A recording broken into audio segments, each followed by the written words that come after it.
And then I go, and then she goes, oh, hey guys, it's me. Welcome back. That's right, guys. Twitter, which is now owned by Iluma. The company slogan is, I love you. That guy and the whole Twitter saga is back. You know, back in our face. It's back and it says, hi. Dave, what should I say?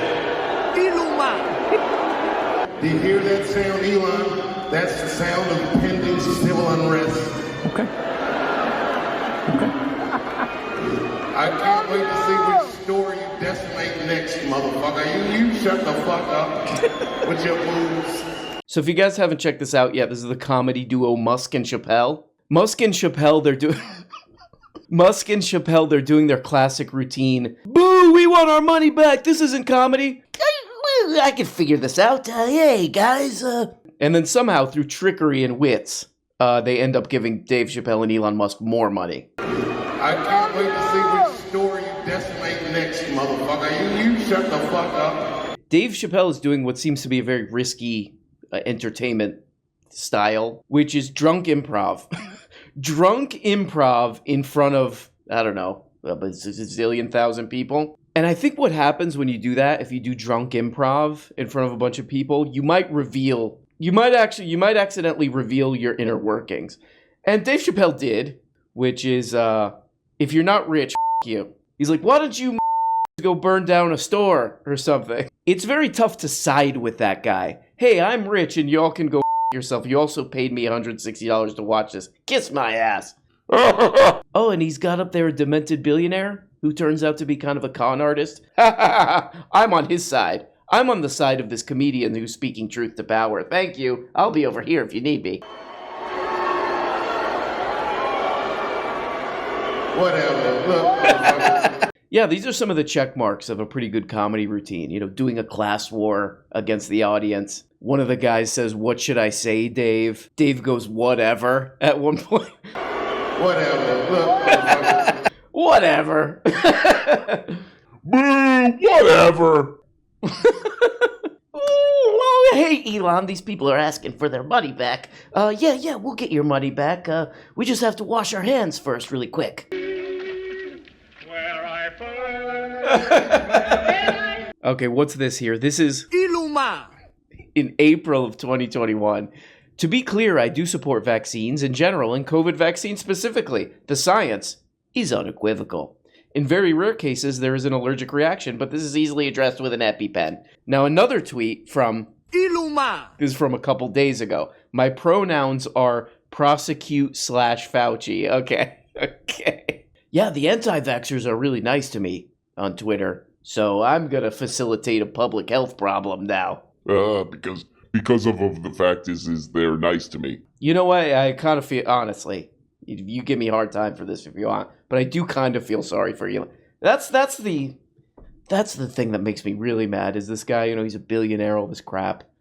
And I kind of feel sorry for the guy. He's just like trying to make friends or something. What is this? What's this from Fox Business? Iluma. Set to auction off Twitter furniture, other items from HQ as company is reportedly behind on the rent. Oh boy, oh great, here we go. Son of a bitch. If I lived over there in San Francisco, I could probably get my hands on a, Herman Miller. I could probably get my little claws on a Herman. Quarter price? Third price? It's a real shame. It's a real shame, goddamn you. Elon Musk calling Twitter a crime scene. I love this woman. This is the best Fox News personality. Elon Musk calling Twitter a crime. I love her. Republicans are vowing to get to the bottom of it. Right. Part 5 of the Twitter files dropping just hours ago. Oh, dropping, okay. Revealing the lengths the company went in order to censor and suppress conservatives. To censor and suppress conservatives. That's right, guys. We got more Twitter files. Everybody's really worked up into a about the next round of Twitter files. What were Saturday's Twitter files again? I don't know. Uneventful. I have no idea. Yep. I didn't look at them until they're kind of for you guys. They could have waited. You guys are kind of the target market for. Now you've just killed that story. Huh? It wasn't the strongest Twitter file to begin with. Oh. They put out at a time to ensure nobody would ever see it and remember what it was. And then The next day, Right. Elon goes on stage with Dave Chappelle. If you wanted to make sure a story dies, that was a masterclass. You know, guys, where the hell even is the Twitter files thing at? That's what my ass gotta know. So let's check in with the dean of a fake university, that they do this to fleece dimwits. Let's check in what the latest Twitter files are, whatever. Oh, here we go. Thread, the Twitter files part 5 from the removal of Trump from Twitter. Bye-bye. Okay, here we go. Get into the news. Let's get into the story. On the morning of January 8th, President Donald Trump, he sounds like this. Bye-bye. With one remaining strike before being at risk of permanent suspension from Twitter. Okay, let's get to it, Barry. 6:46 a.m., the 75 million great American patriots who vote. Okay, come on, Barry, let's get into it. Okay, 7 tweets in, we finally get to some substantial crap. There were dissenters inside Twitter when it came to banning Donald Trump. Maybe because I am from China, said one employee on January 7th, I deeply understand how censorship can destroy the public conversation. Oh, okay, well, I'm sold. This is wrong stuff then. For some reason, though, this is a little bit of another tell from Dean of Austin University, Barry Weiss. The thing that she posts has a whole bunch of quotes in it. So here's the China one. Maybe because I'm from China, I deeply understand how censorship can destroy the public conversation. You literally, which none of the people who care about this will do, scroll down a little bit. I understand this fear, but I also think it's important to understand that censorship by a government is very different than censorship of the government. The First Amendment of the U.S. and similar to the blah, blah, blah exists specifically to prevent the government from silencing the people. I respect that, but realistically, we impose far stricter rules on effectively everyone else on the platform. I don't know why Barry Weiss just quoted that one crap. Now that's a real shocker, man. Dean of a fake university with multiple addresses that all seem extremely sketchy.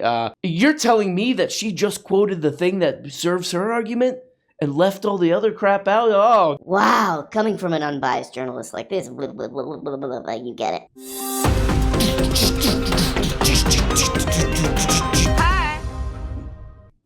We often talk about faceless. Okay, this is Glenn Greenwald. Oh my god. Glenn Greenwald is so into this. The Twitter file stuff. Glenn Greenwald thought this was so important to cover that he stopped touring with the Misfits to report. What's that? That's a different guy? Oh god. Numbers in the Matrix. Okay. We often talk about faceless institutions, the CIA, that's Big Tech, true. Wall Street. Yep.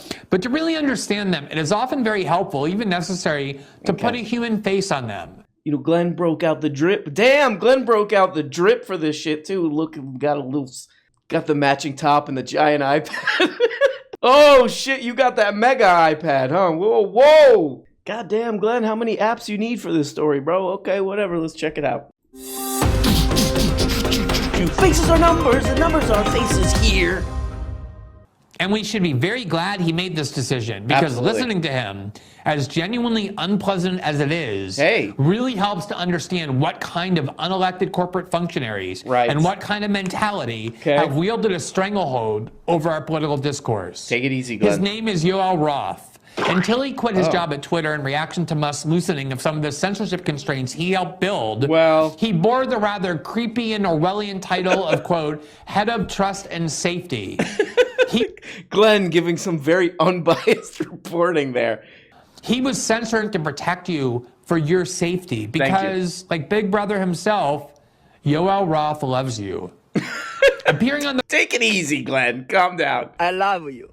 They've kind of honed in on this guy who was a moderator at Twitter, basically, in the safety department.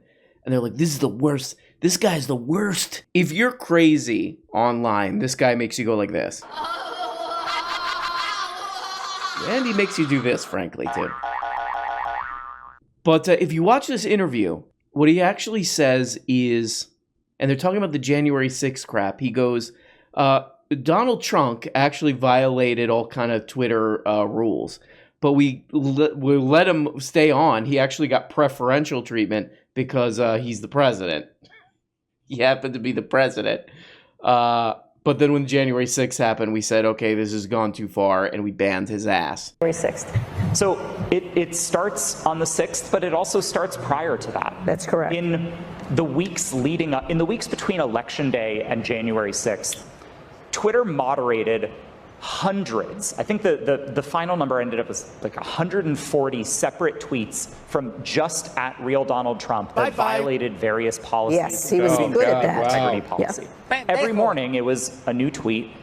Much of it was recirculating some of the same narratives, and all of it was focused on the ultimately false claim that the 2020 election had been stolen. Right. And so we're going into the events of the 6th. Okay, now back to Glenn and his iPad Extreme. Here we go. From which he and his fellow censors continue to be crippled. For our interview segment tonight, I'm going to speak to one of the independent journalists who has performed the often deeply great. An unbiased journalist to talk to. Okay, great. Pleasant work of watching, reporting on, and analyzing these kinds of people. Yes. Michael Tracy, whose work can be found at Substack. Michael Tracy. So basically you interviewing yourself. Okay, great. Also, look at Glenn's set. God damn, bro. You would have the Starship Enterprise, dude. Oh, beat me up, Michael Tracy. Did Glenn model this studio after the yogurt shop near my house? Look at he's like, actually, Glenn Greenwald would win me over to his entire worldview if he, he walks over to, now let's talk to Michael Tracy, and below the screen he pushes a button and yogurt comes out. He's like, well, Michael, can you tell us about, okay, I got really lost on Glenn's set here, but there's pretty, let's just say, glaring double standard here, which is the first thing is they've targeted this guy who they're like, this is a guy who's censoring you and Donald Trump, our number one leader and all this stuff. He's censoring the ass of everybody. They targeted one specific guy to make him a villain, of course, and they're targeting him to the dumbest people in society. I'm sorry, guys. This guy did not buy the company the way the guy you love did, who now we're totally at his whim on the platform. This guy was an employee of the company. He, by definition, had to do what they wanted him to do. So, in other words, they hate and now are targeting to the stupidest people in society, sorry, not their fault, a guy who had a lot less control than the guy that they love, who is now censoring willy-nilly and can knock off anybody's ass who he pleases. Okay, now he goes to the Mikey Tracy interview. Here, what is this thing called? And they're talking about Yoel Roth, Twitter's former censor-in-chief. Oh, man, and check out what the amazing thing that this guy Mike Tracy reports here. Just, you hold on to your ass for this one. Here we go. And what did he do while he was there? Yeah, get a yogurt, Glenn. Well, one of his first professional experiences was as a research fellow of some sort at an organization called the Dangerous Speech Project. So he clearly had a deep-seated interest in examining all the multifold dangers caused by speech and sort of proffering this sprawling theory as to how internet companies and social media platforms in particular ought to be regulating and managing speech, including purging speech that it deems to be sufficiently dangerous. Right. But Yoel Roth...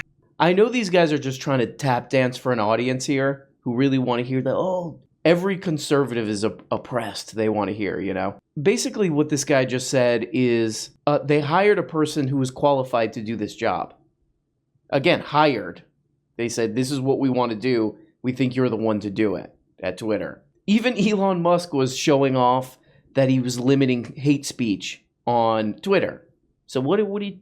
Then this interview gets even more weird.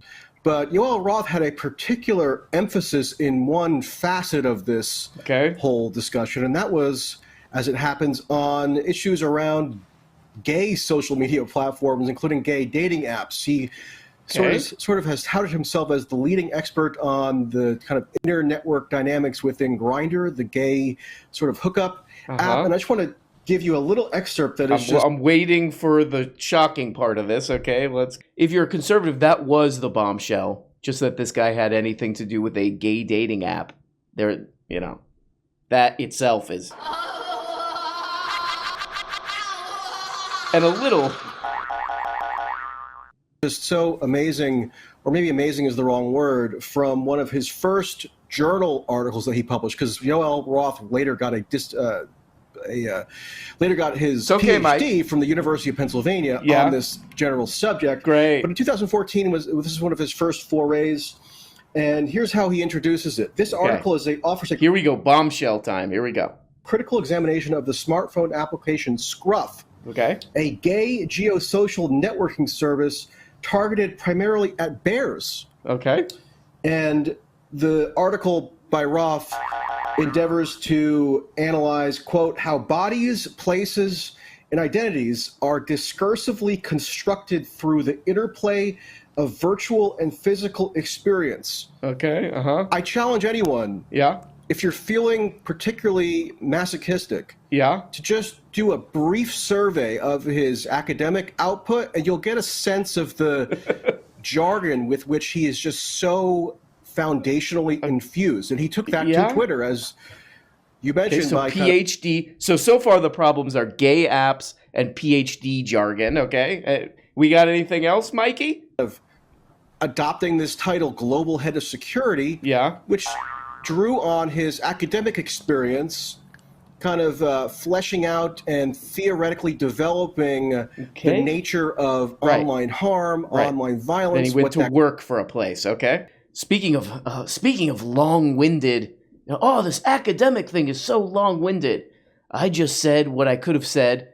I just said in a minute what I could have said like this. He got a job at Twitter. I mean, I know that was a long, insufferable clip to play, but I really just wanted to show you guys that, because can anyone please explain to me what that cutaway to Mikey Tracy meant to anybody except this guy worked for a gay app and he is a PhD. He's he's an educated person. What else?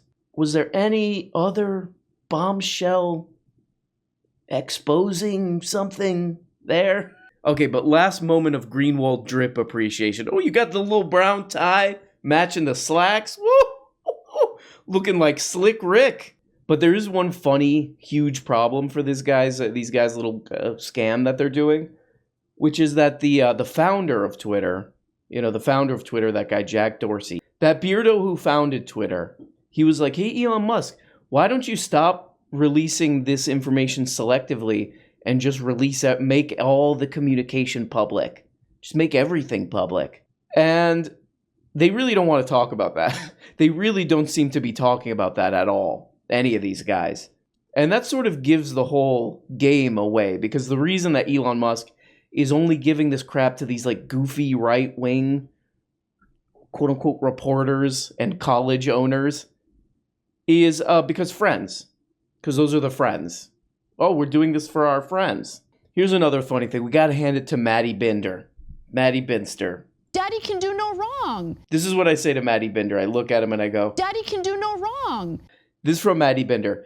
Today's Twitter files from Barry Weiss, I bet you didn't even know about, let alone know they were at number 5. Twitter debated over whether to ban Trump, with some employees even arguing he didn't break the rules.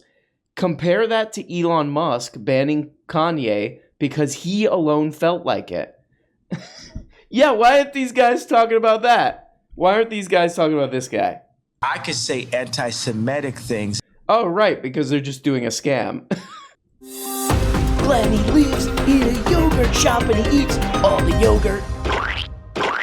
Now, while this is our debut show on Rumble, and we could not be more excited to share it with you, we are immersed in one of the most radical changes in American political life in decades. We are? If not longer. Oh. Namely, one of the most significant and powerful factions in the United States. Wow. The Democratic Party and the left liberals who support it. The faction that dominates Washington, Hollywood, media, academia, and increasingly the largest sectors of corporate power simply no longer believes in free speech. Right. Either as a societal value or even as a constitutional doctrine. So yeah, you gotta love Glenn Greenwald. I mean, this is the story that he's telling. He's like, all these people don't believe in free speech. They don't believe in free speech. Maybe that's true. But what he's saying is Elon Musk does. We and Elon Musk do believe in free speech, and Elon Musk is freeing the speech. No, wait, hold on. What's this? From Fortune. Elon Musk demands Twitter employees pledge they won't leak information to the press and is threatening to sue them if they do. Oh, wow, that seems... So there we go, guys. Some beautiful stuff that we look at and we go, oh. And then we go... It makes us laugh the way that CK Louis does. You know, hope you're having a good time. You know, all this good app. Hope you're living your best life and being weird. Love you guys. Bye-bye. Hey, guys. Guess what? You're not even getting the whole show. If you want every episode and a whole bunch of other subscribe on Patreon. Subscribe on Patreon for as little as 2 bones. Just click the stupid little link below the video in the comments. See, right there. There you go. Click it and that, yep.